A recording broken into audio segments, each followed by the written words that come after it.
Good evening, visitors. Welcome to the Australian War Memorial's last post ceremony.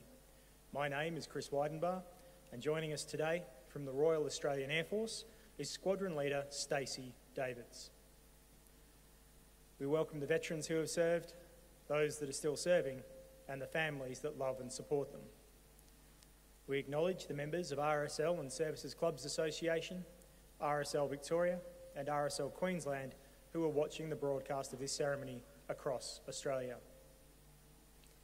During this evening's ceremony, wreaths will be laid at the base of the pool of reflection by visitors and by students on behalf of the following schools.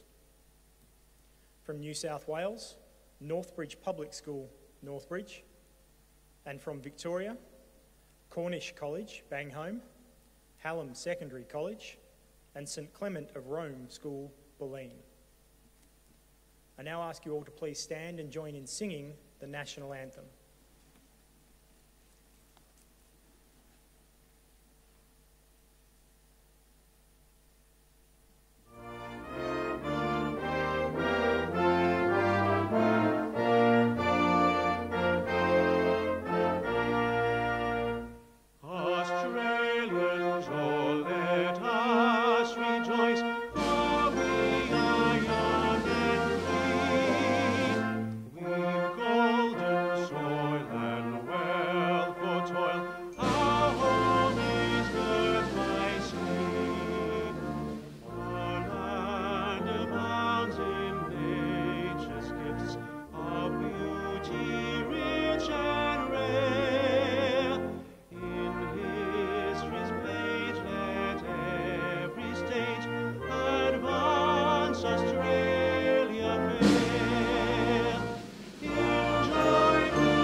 Thank you. Students, you may be seated.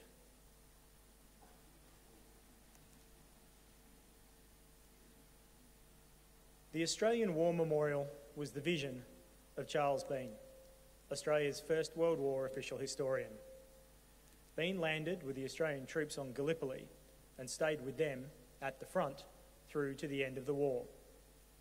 The idea of this national memorial and museum came to him at Pozières, France, in the depths of the bloody fighting of 1916. Bean's idea was that this would be a place where families and friends could mourn loved ones buried in faraway lands. It would also be a place that could help all Australians understand what these men and women had endured and what they had done for us.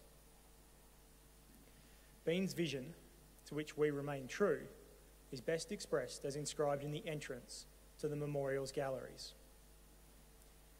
Here is their spirit, in the heart of the land they loved, and here we guard the record which they themselves made.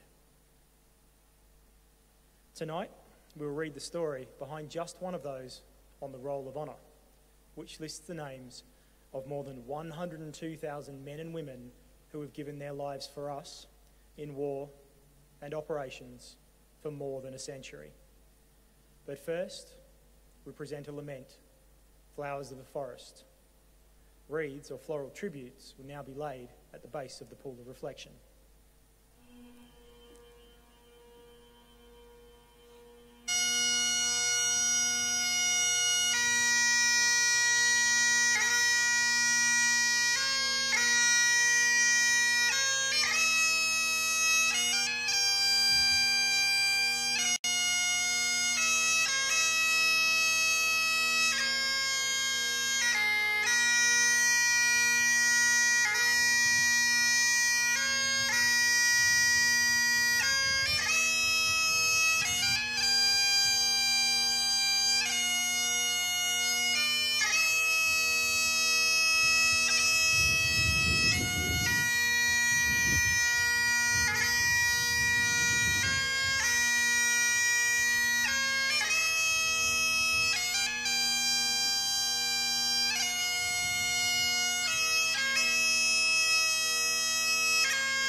Today we remember and pay tribute to Acting Corporal Henry Charles Mailey.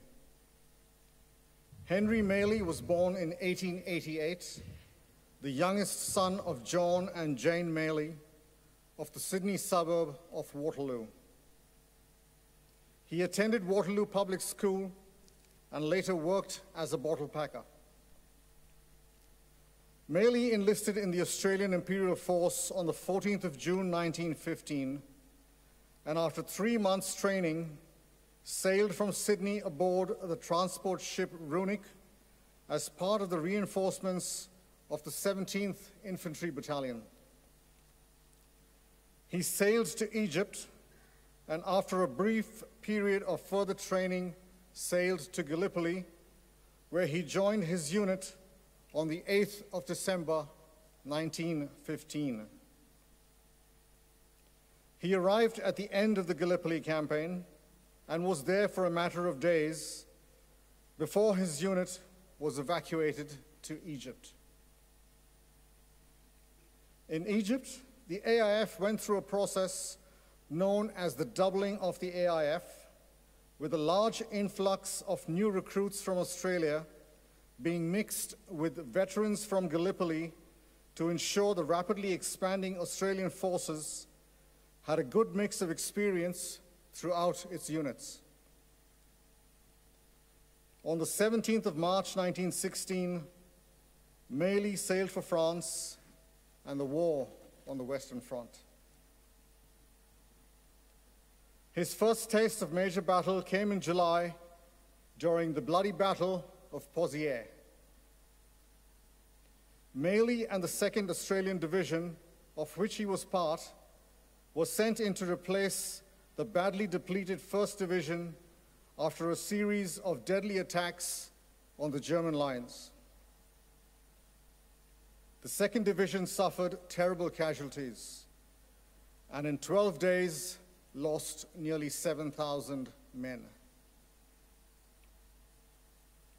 Following the devastation at Pozières, Mailey and his comrades moved north for a period of rest and recuperation in Ypres sector of Belgium, which at this time was considered to be relatively quiet.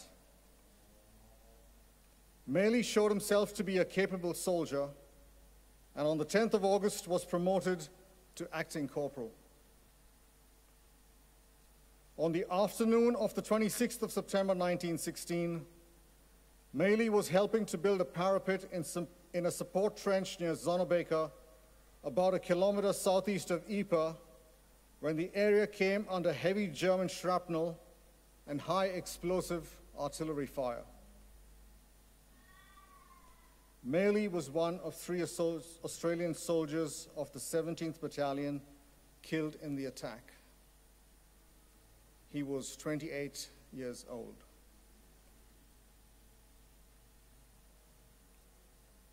His body was removed from the trenches and buried later that day. He now lies in the railway dugouts burial ground near Ypres, along with over 2,000 casualties of the First World War. His name is listed on the Roll of Honour on my right, among almost 62,000 Australians who died while serving in the First World War. A photograph of his headstone is displayed today beside the pool of reflection. This is but one of the many stories of service and sacrifice told here at the Australian War Memorial. We now remember Acting Corporal Henry Charles Mailey, who gave his life for us, for our freedoms, and in the hope of a better world.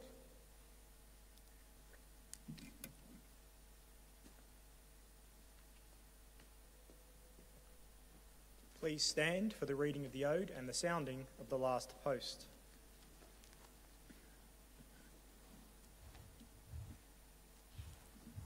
They shall grow not old, as we that are left grow old.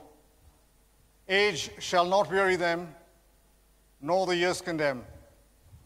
At the going down of the sun, and in the morning, we will remember them. We will remember them.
lest we forget. Lest we forget.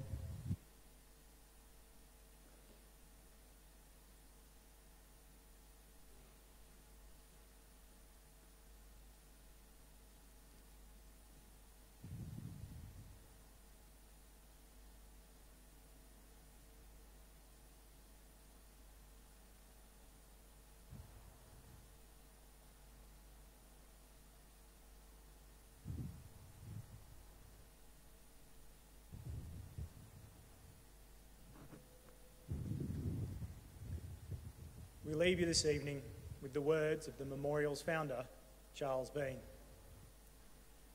Many a man lying out there at Poziere or in the low scrub at Gallipoli with his poor, tired senses barely working through the fever of his brain has thought in his last moments, well, it's over.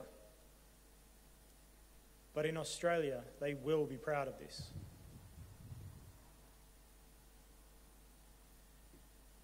Ladies and gentlemen, girls and boys, that concludes the last post ceremony.